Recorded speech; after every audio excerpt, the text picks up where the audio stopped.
Welcome back, Year 2s, to another math lesson. Yesterday we started with fractions, so today we are going to carry on from yesterday. Remember, a fraction tells us that we are sharing something equally. Whether we are sharing a number or an object, we must always make sure that we are sharing equally so that it will be fair and nobody will get cheated. To remind ourselves how we have to share, remember that we always start with a whole number or a whole object. That means something that I have not cut or shared any pieces from. I call this a whole. Now yesterday we practiced cutting things into 2 pieces. And we practice cutting things into 4 pieces. Remember, our pieces have to be the same size. Let's look at the object we cut into 2 pieces. If you get one of the 2 pieces, we say that you have half of the object. Remember, one of the 2 pieces. Or if we have cut our object into 4 pieces and I give you one of the 4 pieces, I say you have 1/4 or 1/4 because there are 4 pieces. Today we are going to learn about naming different types of fractions.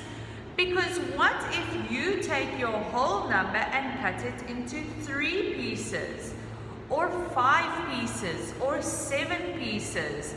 Each fraction has their own special name, and I am going to teach you how to read the names of the different fractions.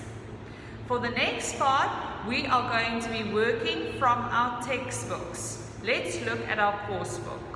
So you will remember that yesterday we learned about cutting shapes into halves and into quarters. So the first part of the activity you will do today will be practice 1. Please read each question carefully, write the answer next to it, and for number 2 you can circle the correct answer. Read carefully and think about the names that we used for the fractions yesterday. For now, we are going to move on to our lesson for today, which is lesson 2, fraction of a whole. You will learn to recognize and name fractions, find a fraction that must be added to a given fraction to make a whole, and compare and order unit fractions. Number 1, recognizing and naming unit fractions. That is what we will be focusing on for today. Let's learn. We can see that they have given us a square. They have shared the square into 1, 2, 3 pieces. 1 out of the 3 equal parts is shaded. We can see 1 block is shaded and there are 3 blocks. So we say 1/3 of the square is shaded. Let's look at the next one. 1 piece is shaded and altogether I have 1, 2, 3, 4, 5 pieces. 1 out of 5 equal parts is shaded. We write 1/5 of the figure is shaded. And this is how we will learn their names. We have already learned about 1/2. Now 1/2 is an exception. That means we have to learn that one in our heads. The number that stands in the front, we borrow from the number that is on the top. And the number that stands at the back comes from the number at the bottom. The way that we will name the fractions is going to be the same as the word we use for ordinal numbers. Ordinal numbers means when I run a race, what is the number of the place I come? For example, if I run a race and I am number 3 to finish, I say that I have come in 3rd place. Or if I come number 4 in the race, I am 4th. Or if I come number 7, I say I have come in at 7th place. So we will use our ordinal numbers to help us name the fraction, except for 1/2. Because when we run in a race, we don't say we come number half, we say we come 2nd. But this fraction is called 1/2, not 1 second. So this is our exception. Let's look at the next one. 1, and that tells me the number in the front. And if I run a race and I come number 3, I say I am 3rd. We read this fraction, 1/3. Let's look at the next one. 1, and that's the number at the front. And if I run a race, I come number 4, I say I am 4th. 1/4. Or 1/4. That is also an exception. Let's look at the next one. 1 and 5th place. 1/5.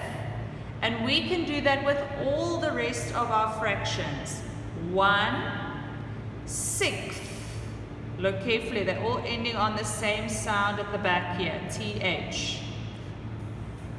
1/7.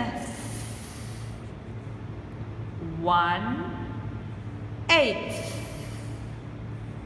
1/9. 1/10. 1/11. 1/12. And that is how we name our fractions. So we look at the words that we use for ordinal numbers, and those are the words that we will also use for our fractions. If, for example, the number at the top changes, for example, 2/12, I still use the same rule. Remember, the first word tells me the number at the top. So now, instead of having just 1, I now have 2. And the number at the bottom doesn't change. So I say 2, 12, and I will add a s because it is now more than 1.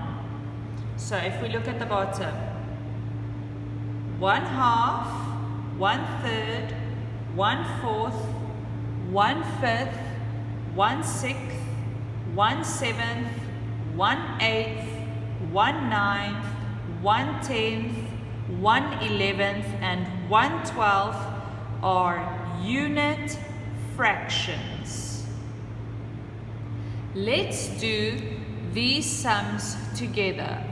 Number 1 reads, write the fraction of each figure that is shaded.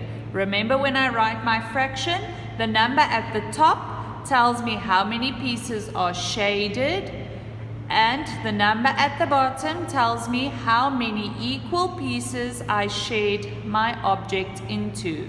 So let's look at A. I see I have 1 shaded part, and altogether I have 1, 2, 3 parts. So I have 1/3 of the circle.